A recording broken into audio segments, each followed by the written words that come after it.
Let's begin. Condition 1 is inherency 1. Body camera use is limited now. Departments do not have funding. Burden area 17. Few police departments in the United States require that officers to wear body-worn cameras. A 2013 study found that 75% of departments didn't use body cameras. The equipment is costly, and thus the plan. The United States federal government should require the equipment of body-worn cameras by all state and local police officers as per Stand in 13. Funding will be through normal means. We reserve the right to clarify. 2 is solvency. 1. Officers will be required to notify the public of their recording and will hold data no longer than necessary. Stanley and 13. Officers should be required wherever practical to notify the public that they are being recorded. Retention data should be retained no longer than necessary. Retention period should be measured in weeks, not years. Video should be deleted after that period unless a recording has been flagged. Flagging should occur automatically for any incident involving use of force that leads to detention or arrest or whether a formal or informal complaint has been registered. And 2.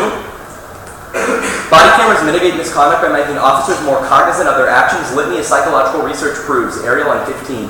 A rich body of evidence proposes that people adhere to social norms and change their conduct because of the cognizance that someone else is watching. Knowing that our behavior is being observed affects various cognitive processes. We experience public self-awareness, become more prone to socially acceptable behavior, and feel a heightened need to comply with the rules. A camera reduces non-compliance by deterring potential offenders who will not want to risk apprehension.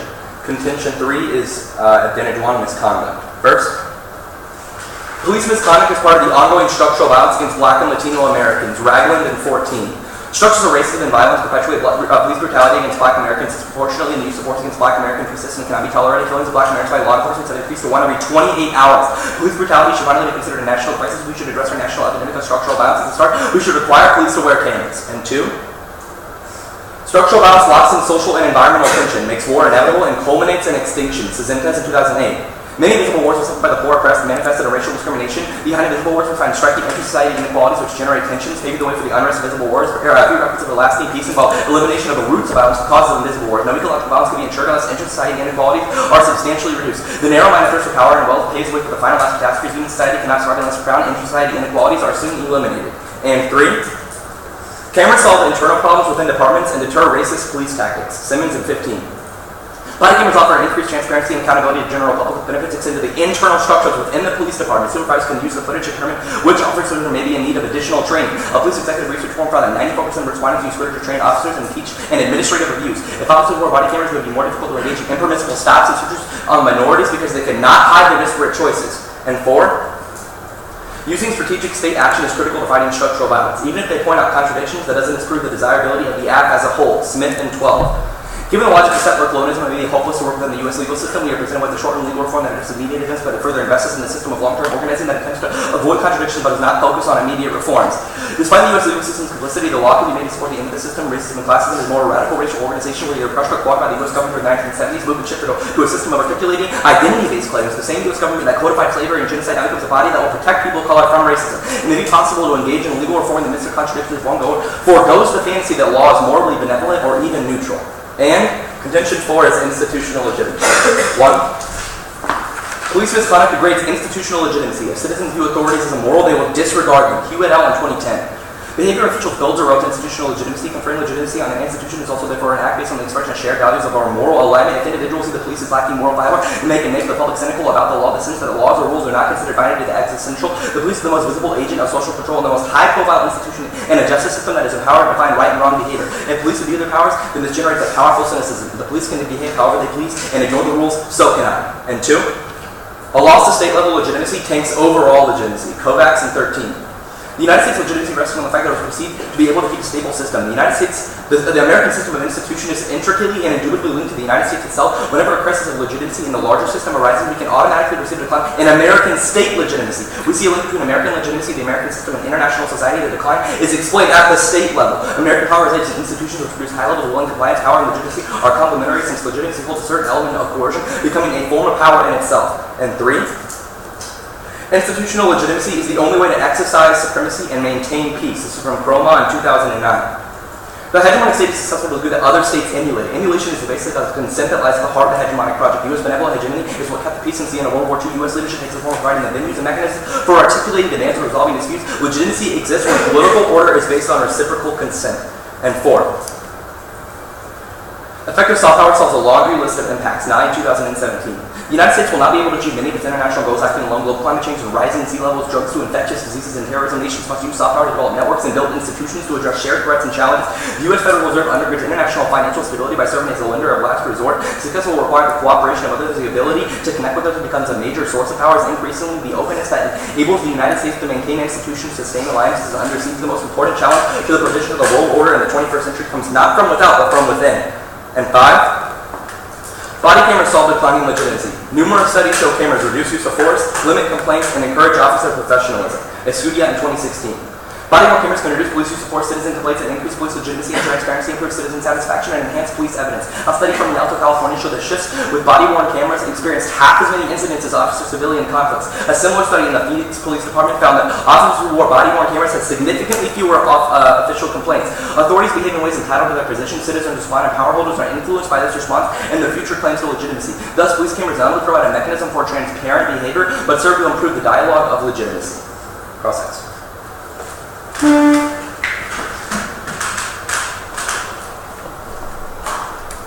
Ready? Yep. Alright, let's start with the framing question. You read a structural violence impact out of Advantage 1 and then a nuclear war impact out of Advantage 2. Which impact matters more? Yeah, I'm not going to pretend that either of them matter more right now. I would probably say that the structural violence does on a quantitative level just because it's an extinction scenario, where the NIE evidence is more just like a bunch of scenarios for global war and catastrophe. Does the neg get to contend consequences? Do I get to weigh consequences against the app? Yeah. Okay, cool. Let's talk then about institutional legitimacy first. So, who's president? Donald Trump. Is that very good for institutional legitimacy? I mean, it's not great, but I'm going to contend that we're still able to, like, we still have a lot of power right now, and like. But this is the one saving grace. We don't have to talk about deportation, stripping people's healthcare, pardoning Joe Arpaio. The only thing that matters towards our institutional legitimacy, specifically Trump, is body cameras. Yeah, I mean, I think one of the biggest complaints that's coming from what's the a good human warrant? rights abuses of the United States is Sure. So let's test this claim then. Yeah, sure. This is the biggest internal link into that impact. Why wouldn't, say, building a wall matter? Why does that not trump our? Sure. I think the warrant that you're looking for is actually in the. No, I'm not looking for a warrant. I'm asking for a question about immigration. All right, this is the answer to the question. The police are the most visible agent of social control in the most high-profile institution Yeah, in a justice system that is empowered to define right and wrong behavior. Yeah, if the police abuse their powers, then this generates a powerful system. So nothing we talked about had to deal with wall. Compare the wall to police brutality in terms of institutional legitimacy. It's a simple request. Bailey, I don't think this is as difficult as you're making. I think the single most instance of the United States abusing its powers right now is the police. Okay, I think that's captured 160 countries. unanimously in pretty much everyone's imagination. Okay, let's go to advantage on racism. Sure. So putting the camera on cops makes us like psychologically not racist. Not racist, but less likely to do racist things on. Okay, can cops still shoot black people and get pardoned? I mean, I'm not going to contend that I saw for literally every single instance of racism. Right, so but I'm not contend that I saw let's walk through a scenario then, right? Sure. Police officer unjustly shoots somebody. It's captured on video. Yeah. Qualified immunity still exists, which prevents cops from being tried for misconduct in the first place. Where's the deterrent in the act? Okay, well, that's not entirely true. I feel like that's a gross oversimplification of okay, fine. What are cops tried under? What law? It's U.S. Code 1983. Right? Okay, sure. Okay, so what legal mechanism to... I mean, there is a legal mechanism. There is a legal mechanism that like defines misconduct as it's. As far as I know, but additionally, I'm going to contend that the majority of the solvency from the affirmative comes on a psychological level, just how officers interact with citizens in a day-to-day time frame. Why? They're never going to be held accountable if the video gets public anyway. No matter, Bailey, like there's still an impact if someone gets caught on camera, like shouting out cat calls or name one person convicted after body camera. I mean, it still like ruins their lives. I mean, like the whole family's gonna like disown them. Everyone's gonna be mad at them. Like, and I still don't think the solvency from the F is through that entirely. That's part of it. I'll take what we will, but I'm proud.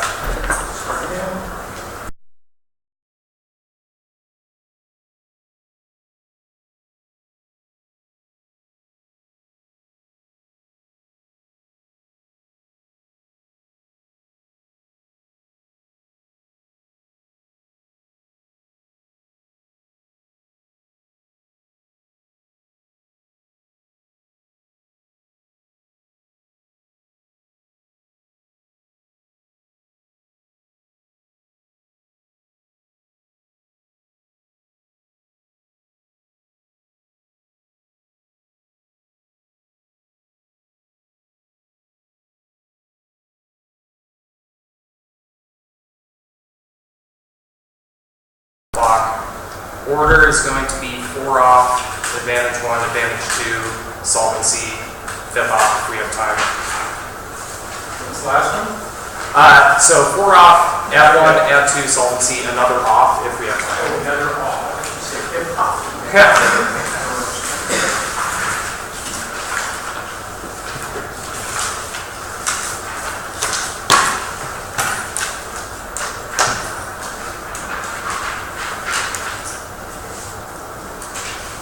Alright, file sent. And now when everybody is open.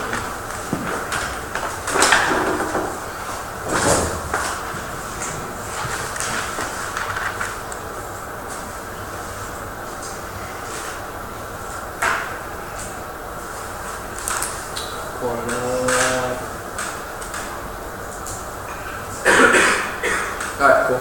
Alright.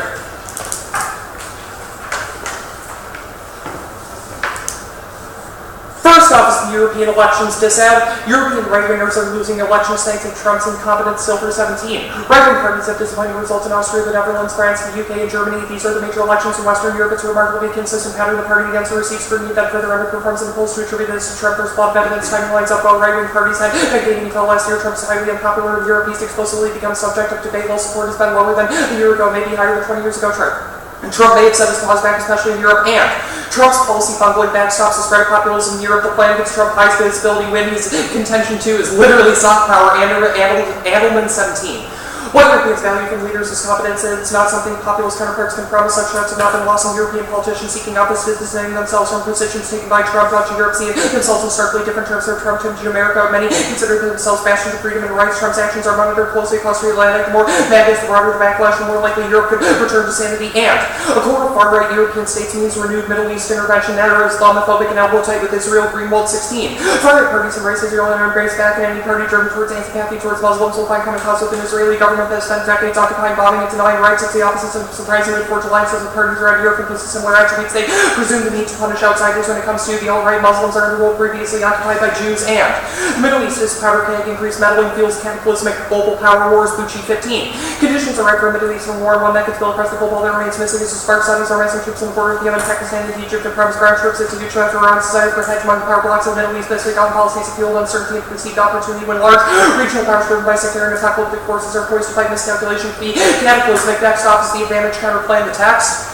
State and municipal governments in the U.S. should abolish criminal traffic laws and replace them with an administrative enforcement system. And counterplay insults the entire aft. Traffic stops overwhelmingly comprise the scene for misconduct incidents, and shifting enforcement eliminates use of force. Pritchard 17. It's nearly impossible not to violate criminal law behind the wheel. To drive is literally criminal. Being criminal means cops don't stop and arrest you anytime to investigate. Getting pulled over can mean violence or death. Poverty, dynamics, implicit bias, and judiciary create an environment in which police or violence has become commonplace. None reforms get to the source of the problem, which is that our traffic laws give officers discretion to sustain population at will. Time is come to abolish criminal traffic law and replace it with an administrative enforcement system. In every other similar context, we use administrative enforcement system to standards. The difference is important. Administrative personnel don't investigate or detain. A code enforcement official just issues a citation. Next off is the union's disad.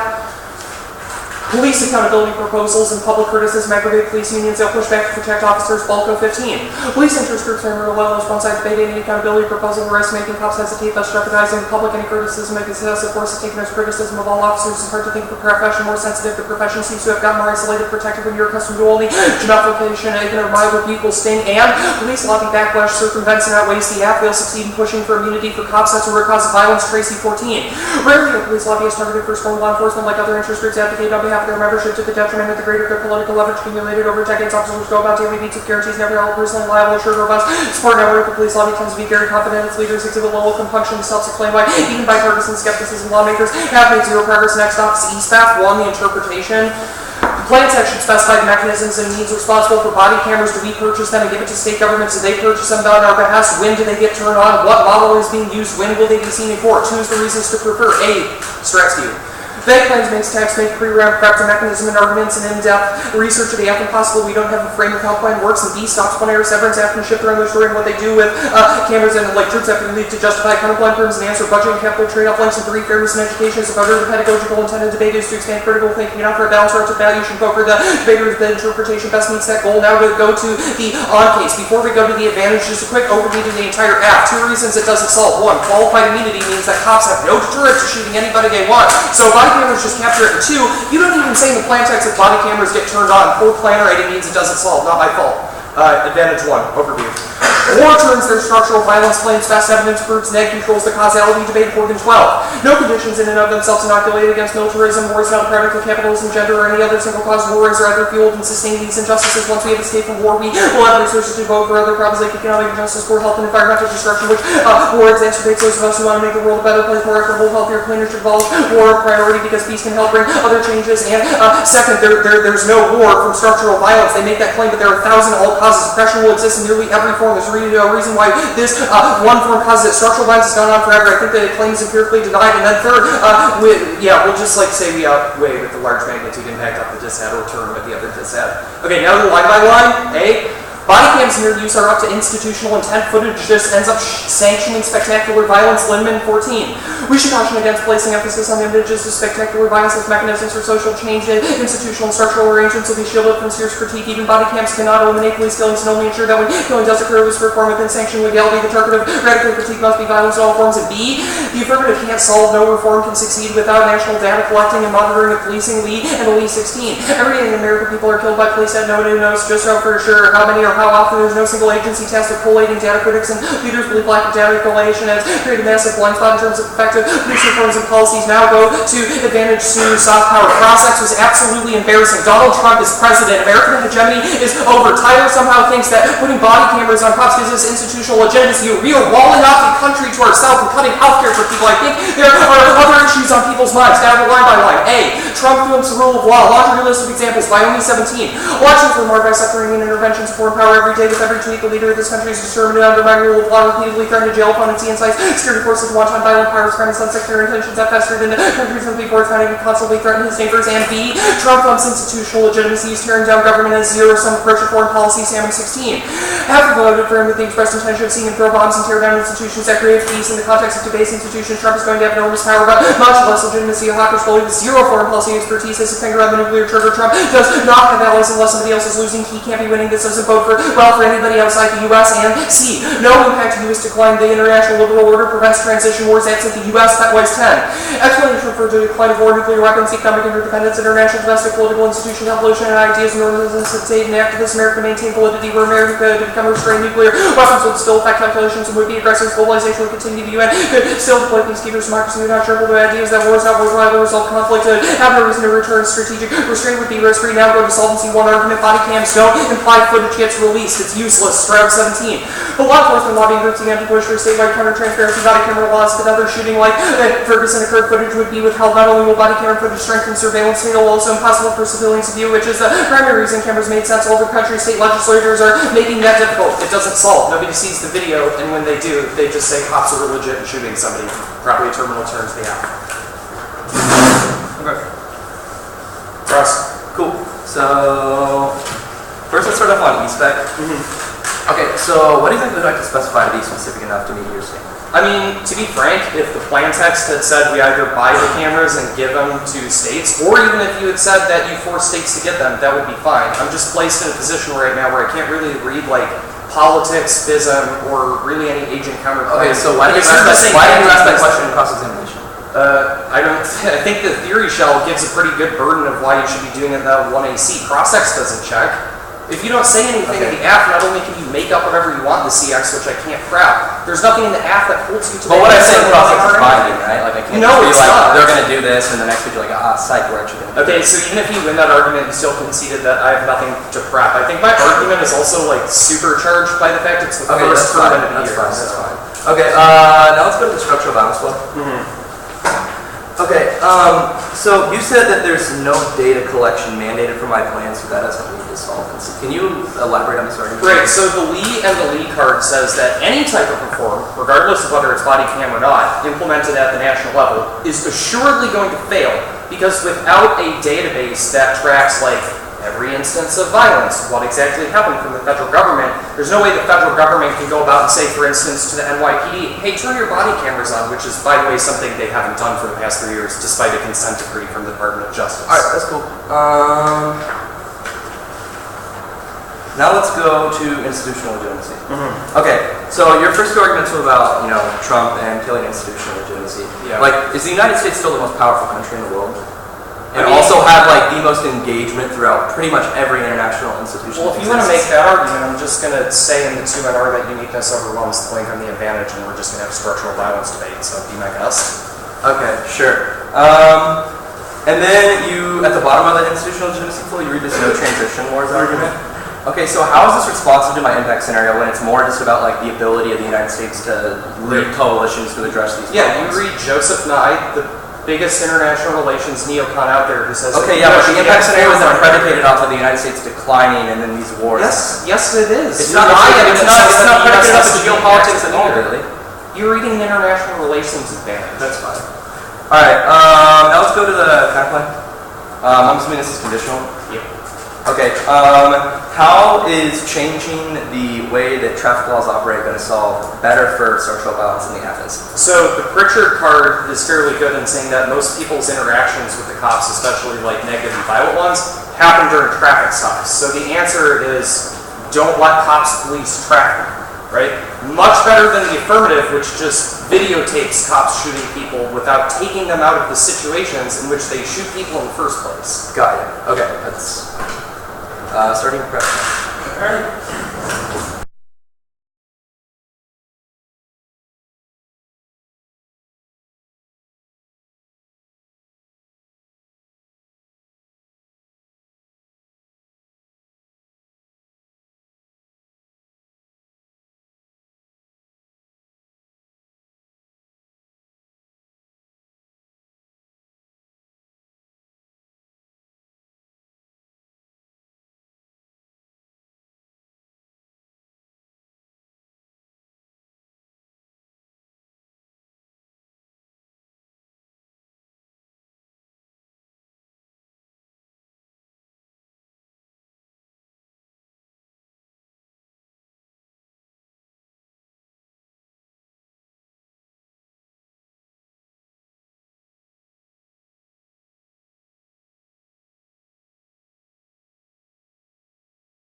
So the order is going to be the case in order of solvency, structural violence, institutional legitimacy. Then we're going to go down Bailey's positions in order of e-spec, elections, unions, and then the C.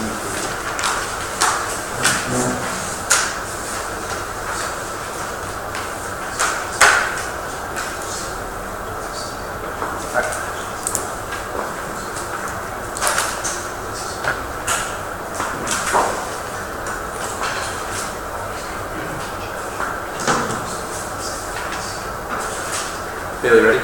E. Cool. And let's begin.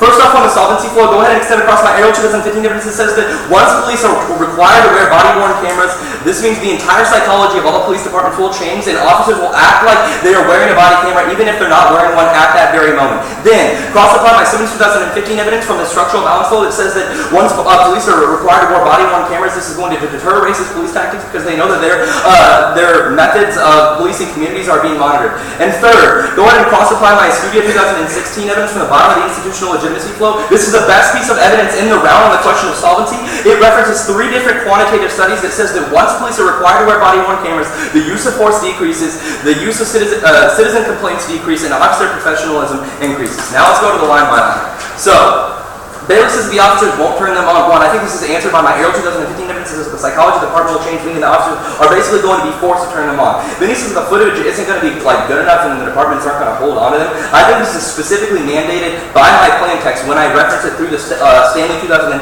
evidence. It says that there is required to be some sort of database and that they should retain this data no longer than necessary. Don't let Bailey spin this into some sort of specification argument because I definitely specified it. It's one of basically the 2 things that I did specify. Then, let's go to the structural balance flow. Bailey's first argument is that war leads to structural balance. I don't think this is true whatsoever. Go ahead and cross-apply my Cisentis 2008 evidence. It says that once populations are accustomed to a large amount of structural balance, it primes them psychologically to lash out at other countries. This means that if there's a high level of structural balance in the United States, we are going to become more militaristic and more willing to outlash at the rest of the world. Then, Bailey reached a solvency argument about how there's immunity, so there's not going to be any sort of punishment for the officers.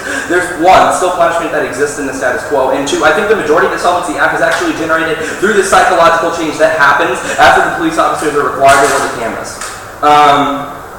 And even if the departments themselves are going to punish them, they on a personal level are going to be punished if that footage is released to the public. Now let's go to the institutional legitimacy flow. So Bailey's first 2 arguments was about Trump killing institutional legitimacy. 1, now is the key time for U.S. primacy to uphold the liberal order. 9/2017, and this says the order that helping to stabilize the world order, decades later considers that defending the system continues to be the central task of the United States foreign policy. The desirability and sustainability of the order have been called into question. U.S. President-elect Donald Trump have argued that the cost of maintaining the order are by the benefit others claim that the foundations are eroding because of the global power transition, and still see others as threatened by a broader diffusion of power from the governments to non-state actors. And Trump's elections and far right-wing populism did not destroy U.S. hegemony. This is from 9/2017. It has become conventional wisdom to argue that the popular surge in the United States marks the beginning of the end of the temporary area of globalization. The turbulence may follow, but circumstances are so different today that the analogy doesn't hold up. There are so many buffers against the turbulence now at both the domestic and international level that descent into the economic and geopolitical chaos is not in the cards. Cut the card apart. And extend across my Expedia 2016 evidence, it says that once police are required to work cameras, this is going to be the key thing that actually helps the legitimacy of these institutions. Then, Bailey reached this argument how there's not going to be any sort of transition wars. This is not responsive to my impact whatsoever. It's not the impact scenario is not generated from decline happens and then there's a bunch of regional power wars that are grabbing for powers and then war happens. It says that once the United States can't lead coalitions to address things like disease, terrorism, climate change, shit hits the fan. Now let's go to e-spec. First, my counter-interpretation is that I intend to specify that I have to specify enough to prove solvency. I think I do this through the Ariel 15 evidence and the Stanley 2015 evidence. Then, Bailey reaches argument about how I'm a moving target. I don't think this is true whatsoever, especially when Bailey had the opportunity to clarify what my position was in cross-examination. He knew exactly what I was going to say in the debate round, and it would hold me to a standard that happens throughout the rest of the debate. Like, under Bailey's interpretation, this leads to really bad plan writing that would actually take up like half the speech, because people are going to read like 25 plan picks specifying exactly how their funding is going to be enacted. Then, Bailey says that my plan leads to severance because I can like change exactly what part of the app I'm in, and I'm not going to defend. This is not true whatsoever. Like, look at what happens in round. Then, Bailey said this is about fairness in education. Absolutely not true. I mean, at most, default to reasonability on this question. If you think I'm reasonably specifying enough to prove solvency, don't vote on it. Now let's go to the elections dissent. 1. Thumper on the league level. Trump just had a recent high visibility win when his sanctions that he imposed on North Korea were basically endorsed by the rest of the world, and China followed up. This means that since Trump had a high visibility win, though, like all of the European right-wingers should automatically win in the status quo. Then, on Bailey's internal link scenario, he's talking about Middle East intervention. This is a very non-unique, scenario. We've been intervened in the Middle East and still are, as is most of the rest of the world today. Like, if there was going to be a great power war from Middle East intervention, it already should have happened over the past 10 years. Then, Bailey says that on the impact level, Bailey says this is going to lead to global power war. I'm going to contend that I control the internal link to this through my structural balance advantage. If the United States populace is convinced that like there's a lot of structural balance, they're going to become more militaristic, and they're going to want to outlash more. Now let's go to the police unions, DA. So first, on the impact level, Bailey's impact is not the immunity for cops. This is like Bailey already says and concedes that this exists in the status quo, meaning that there isn't an impact here. Additionally, there have been pushes for accountability over the past 10 years, and the DOJ has done a bunch of consent decrees on a bunch of local and state police departments, meaning that Bailey's impact should have been triggered, especially when his uniqueness evidence comes from 2015. Now let's go to the counterplan flow. Perm to the counterplan, and additionally, he will not solve as well as the affirmative. Even if he wins that it's the root cause of their interaction, he's never going to win that like the interactions that they have are going to be good. This is why body cameras are going to be key to solve for this impact. That's time. I have 3:13 left on the clock. We'll start now.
ESPEC,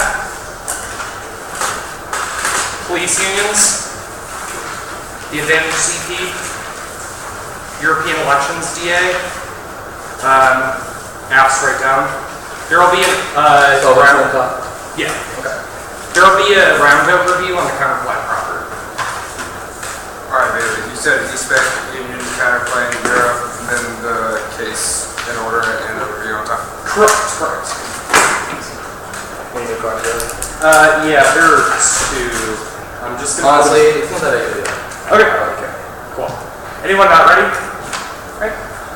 On these tactics and counter-interpretation, there's no RPIs or critique, non-voting issue. Joe the Union CAL concede that the dissent is non-unique, but the problem is that he's conceded that qualified immunity already exists, which means that cops never get prosecuted for wrongdoing, which means that there's already an incentive for them to commit violence. And even recording them is not going to provide an effective deterrent because they will literally never be prosecuted for that event. Like, your extension of that argument against the dissent is fundamentally cost you solvency in this round, which is a tiebreaker on the counterclaim. Go to the counterclaim now. Alright, extend the text. State and municipal government should abolish criminal traffic laws and replace them with an administrative enforcement system. His first argument is that permutation solves back one response. The disadvantage is going to prove competition, especially because you only put defensive arguments up on the disadvantage. We'll say any risk of length of the disadvantage is enough to vote negative. Furthermore, I'm going to prove that the affirmative isn't going to work and not desirable. The perm argument goes away. You know how advantage counterclaims function. I'm not going to lecture you. Go to the solvency argument. Tyler makes one solvency argument. He says that they can't solve because we can't prove that those interactions will be a positive. I have three responses. One, you have no warrant as to why the counterclaim doesn't solve. Two, Pritchard says that the traffic stops are the focal point of where police violence actually happens in these interactions in the first place, which means if you take the cops and you put them over here, that means they can't commit the violence in the first place, so there's no need for cameras, meaning that we wipe out the necessity for the act in the first place. So I guess that's functionally my third argument, right, is that they are out of the situation in the first place. This outweighs solvency of the affirmative for two reasons. One, it's the right cause because we take them out of the situation in the first place, and second, it's more reversible because they're not in the situation. There's no chance for them to break the rule that either the affirmative or the negative implements. Give us some high risk of solvency. Okay, under the extent of Pritchard evidence, I'll say that we solve racism. The examples that I just gave up are pretty good, right? Like traffic stops are where anti-black policing happens. And then second, I'll cite that I'll solve international legitimacy. You never contest the claim that I solved the affirmative, which bolsters my argument about risk of link of the disadvantage. We solve international legitimacy first by giving more powers to states, and second, just through the racism internal link. The difference is that Trump cannot claim a win based off of counterclaim because it's implemented by state and municipal governments, an argument that he does not contend in the 1AR. So the overview to the round is that he will automatically vote negative for two reasons. First, we have a higher solvency risk. He didn't line by line the counterclaim. We're going to do a ton of weighing on the affirmative that Purdy doesn't solve. And then second, the disadvantage offers as a tiebreaker. I've already explained he has no defense. Like, you should pretty much cite your ballot now. Go to the Europe DA. Okay. Extend the first argument from May Silver that says that European populists are losing because of Trump specifically. It's his inability to functionally govern that makes him so undesirable. He's the litmus test for all of the other European right-wing populists. So if he fails and he's associated with failure, those candidates will back him out. They already did in the first round of elections. Now, he says that Trump will win. Trump got a policy win because of North Korea. I have three responses. One, this is analytic compared to evidence, so I doubt he could qualify as a policy win. Two, I don't know what news you were watching, but he went in front of the UN, made up a country, an organization he doesn't even like or want to fund for a country he doesn't even like in the first place. Like, he's made a giant fool of himself over the North Korea issue to the point where he is being put on par in the international community, which Kim Jong-il. I think North Korea argument's pretty silly. They say non-unique because of intervention. Now, I have a couple of responses. First, extend the Bucci evidence. Bucci accounts for this. He says that 15 years of intervention in the Middle East put us on the brink that any further renewal of intervention is bad. Bucci specifically accounts for the fact that all these Middle Eastern powers are on the precipice, but the only place that intervention is actually going on actively is Syria, with a few troops in Iraq and Afghanistan. So yes, we do have uniqueness. Next. The disadvantage is different. These nationalists will go to war, not just intervene. They're Islamophobic and back Israeli aggression. Rashad 17. Nationalist parties in Europe view Islam as common threats both Israel and Europe, meaning they are both fighting the same wars. Islamophobia grows in Europe. Pro-Trump administration takes office as possible. European support will grow. This will damage efforts to resolve conflict, tilting the balance and creating more tension in the region. Next, I want you to extend the Andelman argument. I have a really good link in here. I'll say it also outweighs the North Korea, but again, he doesn't contest the link in the first place that says that plan is a key policy win for Trump by reversing governments. It's unfortunate that you spend your 1AR claiming about how police brutality is the only issue that matters for international legitimacy. Great. You win your advantage. We win the link on the dissad. There's no getting out of it in the 2AR. You say sexual violence leads to power wars. We're just going to contest this on the outflow. Yeah, so I guess like underview, we have a big magnitude impact. Counterplan solves all of the AF, so any risk of like, in a position that's only been answered by defense. It's just basic debate mechanics. Go to the AF.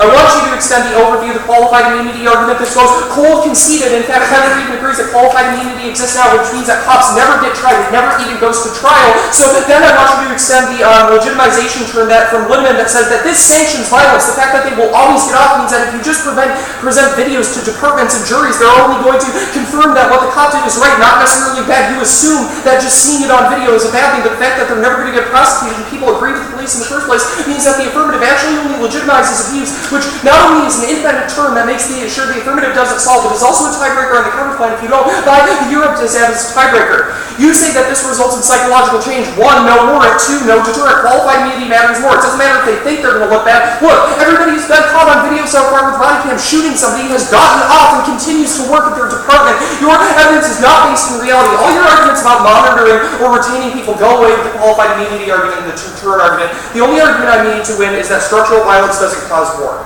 Okay, so on that argument proper, you say structural violence is crime or great. We've been crime since 0 BC. We have had structural violence forever, which has never been enacted. Furthermore, police structural violence is not the only form that exists. It has been going on forever, and there are too many all causes for you to claim a unique advantage of this. Second, the Horgan evidence is good. It's actual research on the question that says every other form of oppression does not cause war, but rather it is war and the lack of resources and the chaos and the oppression that results from that allows institutions to form up post-war that bring more structural violence. That means that we independently turn the affirmative in addition to like millions of people dying. Look, we solve the AF, we outweigh, the AF doesn't solve. The impact calculus is clear.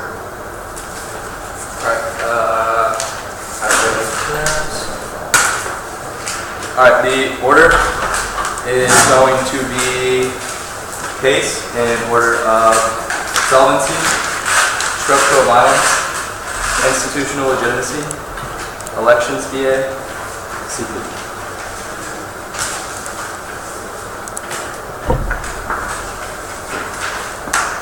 I'm sorry, can I get that one more? Yeah, sure. Case in order of solvency, structural violence, institutional legitimacy, and then Bailey in order of DA, CP. There you go. And let's begin. On solvency, I think Bailey spends way too much time on this immunity argument in the last speech because our solvency happens before the abuse occurs. That's where the deterrent effect takes place. Go ahead and extend across my Arrow 2015 evidence that talks about how the entire psychology of departments changed, and there's a rich body of evidence to back my argument. Then, extend across my Excudio 2016 evidence that references 3 different quantitative studies that says that we reduce the use of force, we solve citizen complaints, and we solve for misconduct. I have the best question on the evidence of solvency. Then, let's go to structural violence.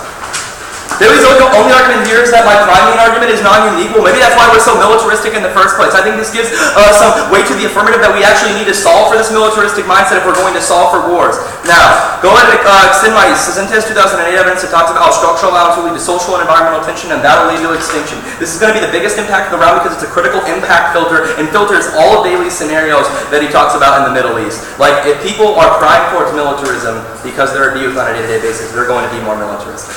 Let's go to institutional legitimacy flow. 1. Billy really didn't extend any of his arguments here except that the counterplan solves for this. The counterplan does not solve for this whatsoever. And additionally, Bailey's argument that the counterplan solves for this was brand new in the last speech. Don't let him come out there and say that if it wasn't obvious from the get-go. I granted some sort of solvency on structural violence because, that's obvious, but that was a brand new argument. Meaning that you have to include the affirmative in some capacity if you're going to solve for institutional legitimacy. This has the biggest impact in the round. Extend across 2017 that the fact that the United States has primacy through legitimacy solves a laundry list of impacts because the United States is able to increase coalitions around solving terrorism and climate change, ocean acidification, war, and financial disaster, etc. This is the biggest impact in the round because if the United States declines, all these bad things are going to incur. Bailey didn't talk about any of his Trump uniqueness arguments on it, meaning that he concedes that it's unique. Go to the elections DA. Bailey only talked about 2 things here. He said that the UN actually wasn't a win for Trump, but won. China and the rest of the international community followed, and additionally, the United States has been the biggest criticizer of North Korea, meaning that it is gathering international support. Trump is right now, meaning that this is a high visibility win because it's not only in the United States, it's literally international, and this hasn't caused a dissent. This is a like huge link takeout. It like thumps the link. Now drop down to Bailey's second argument. He says that his evidence has some sort of specification that it's any further intervention, but we're still in the Middle East right now, meaning that the further intervention exists right now, and this should have triggered the dissent. Go to the counterclaim. I think one of my women debate is on the perm. You have to perm do both. Go ahead and extend that across. I think I did enough to shield the link on the dissent through the high disability win already occurring that you're going to default to the perm and have some sort of solvency for it. And drop down. Bailey once again extends his argument that like violence happens at traffic stops, but I'm still going to contend that we solve better, which is the reason you vote on the perm. And last, he says that he solves for institutional legitimacy. This is a brand new argument. Do not grant him this, and the affirmative obviously solves for this better. Good.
to the psychological arguments about the 50% reduction in the amount of cases and complaints that come forward, that in and of itself is never a impact. It's used as an internal link to bigger advantages that he has on question as to how to continue to solve those bigger advantages back.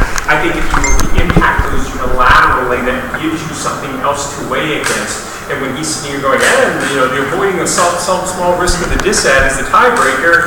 No, the 50% of people who don't get abused every day, that would be the tiebreaker, right? But that kind of articulation isn't coming forward, even though I think you have the ammunition around to be able to make that argument. I think that you just don't make enough answers to a variety of positions and comes back to bite you. We have to go back to the tape, which we have to see here, but I would bet good money that the PERM and the 1AR was not do the plan and the counter plan. I heard PERM do the counter plan, which at this point would be severance, not an argument that they therefore not relevant, but I don't know necessarily what you're extending in the 2AR either, because I don't think that's the same position that you were articulating in the 1AR. But even then, there's not much of a development. You make arguments about why, well, I solved better. Yeah, how, what, yes, you solved the 50% reduction, but again, that's an internal link to bigger arguments, not a reason why he doesn't solve the bigger arguments, if that makes sense. So again, I think if you reconstruct or reconfigure how you use that advantage and give it some unique impact, I think you'd be in a better position throughout the debate. I think you need to get a little deeper on your state's positions and your counter plans and all that kind of good stuff. I don't know exactly why any of this needs to be done at the federal level other than the institutional legitimacy, but then you need, I think, much better answers to the whole host of all causes that exist. If he's able to win that the counter plan solves, he needs that much link to be able to beat you, and that's what happens, in my opinion. I agree with everything. Also on the reputation, you definitely said just plan, which is definitely a severance argument for Bailey. I mean, if you wanted to, but make sure that whatever permutation you want to go for is the one that you say. I really could have voted either way on the disad or the counterplan. It didn't really matter to me in terms of my decision, but I ended up voting on the counterplan. One, I don't think that you need to read some type of PERM solvency card, how the PERM uniquely solves the counterplan in its entirety as well. Without that, you're really far behind on my flow at least. Otherwise, on this Europe disad, I definitely don't give you any credibility to these no-link arguments just because they are analytics, like cut a card that says that China and everyone else is on board with the no-code stuff. Because when Bailey's reading me actual evidence showing that high visibility win is key, like you have to prove to me that high visibility win, I just can't be like, yeah, sure. And grant you the no-code stuff.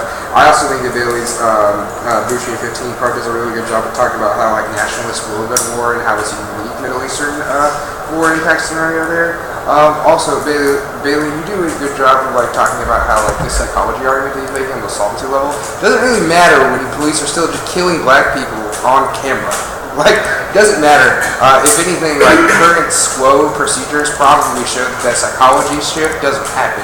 I think you need to go for that a lot more because like even there was like 3 weeks ago where there were like 2 separate Boston instances with the Boston Police Department where they literally planted drugs with their body cameras on. So I don't really think it changes psychology in terms of police departments, and I think that's a really good solvency takeout argument along with the immunity argument that you go for as well on the solvency page. I agree with that, and we dig deeper on this argument as well. But none of those things ultimately matter if he wins there's a 50% reduction. Are there cops out there right now who are willing to go out and do horrible things even while we're in body cameras? Absolutely, right? That's what they're articulating. I get that. But if he wins that there are half as many cops willing to do that as there used to be, that's an advantage too, right? Yeah, that's more than just traffic stops. Right. And so that kind of articulation development just needs to, you need more out of that. So I think you do a really good job of, and they're still not going to be prosecuted, they're not going to reveal or show the film, and cops are going to do bad crap anyway, as he's talking about. But if it still reduces it 50%, that's what the empirical evidence says. Yeah. That makes sense to me. Cool. All right, thank you both.